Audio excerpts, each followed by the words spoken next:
যেসব স্কুল কলেজের সভাপতি হতে পারবেন না ইউএনওডিসিরা, ট্রাস্ট ও অন্যান্য সংস্থা পরিচালিত স্কুল কলেজের পরিচালনা কমিটি গঠনের বিষয়ে স্পষ্টীকরণ প্রজ্ঞাপন দিয়েছে শিক্ষা মন্ত্রণালয়। এসব শিক্ষা প্রতিষ্ঠানের পরিচালনা কমিটির সভাপতি মনোনয়ন আগের মতোই সংস্থা প্রধান দেবেন। পরিচালনা কমিটির সভাপতির দায়িত্ব নিয়ে সম্প্রতি শিক্ষা মন্ত্রণালয় জারি করা প্রজ্ঞাপনের আওতার বাইরে থাকবে এসব শিক্ষা প্রতিষ্ঠান। রবিবার ২২শে সেপ্টেম্বর শিক্ষা মন্ত্রণালয়ের মাধ্যমিক ও উচ্চ শিক্ষা বিভাগে এ প্রজ্ঞাপন প্রকাশ করা হয়।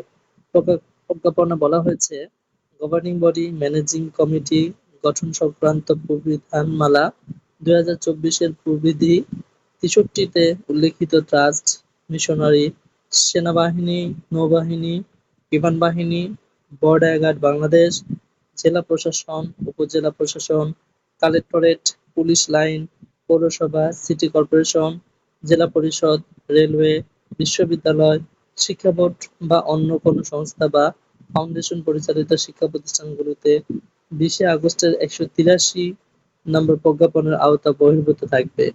অর্থাৎ বিভাগীয় কমিশনারের, জেলা প্রশাসক ও উপজেলা নির্বাহী কর্মকর্তা এবং তার মনোনীত প্রার্থী এসব শিক্ষা প্রতিষ্ঠানের সভাপতি হতে পারবেন না।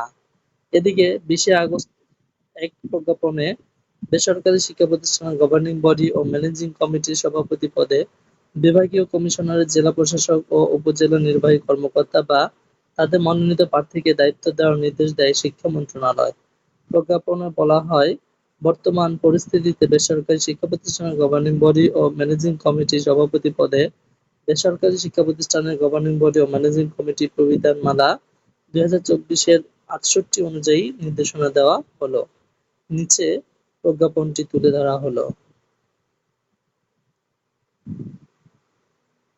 প্রজ্ঞাপনটি দিয়েছে সৈয়দ এজেড মোর্শেদ আলী, উপসচিব, অর্থ মন্ত্রণালয়, বেসরকারি মাধ্যমিক ১ শাখা, বাংলাদেশ সচিবালয়, ঢাকা, মাউসি।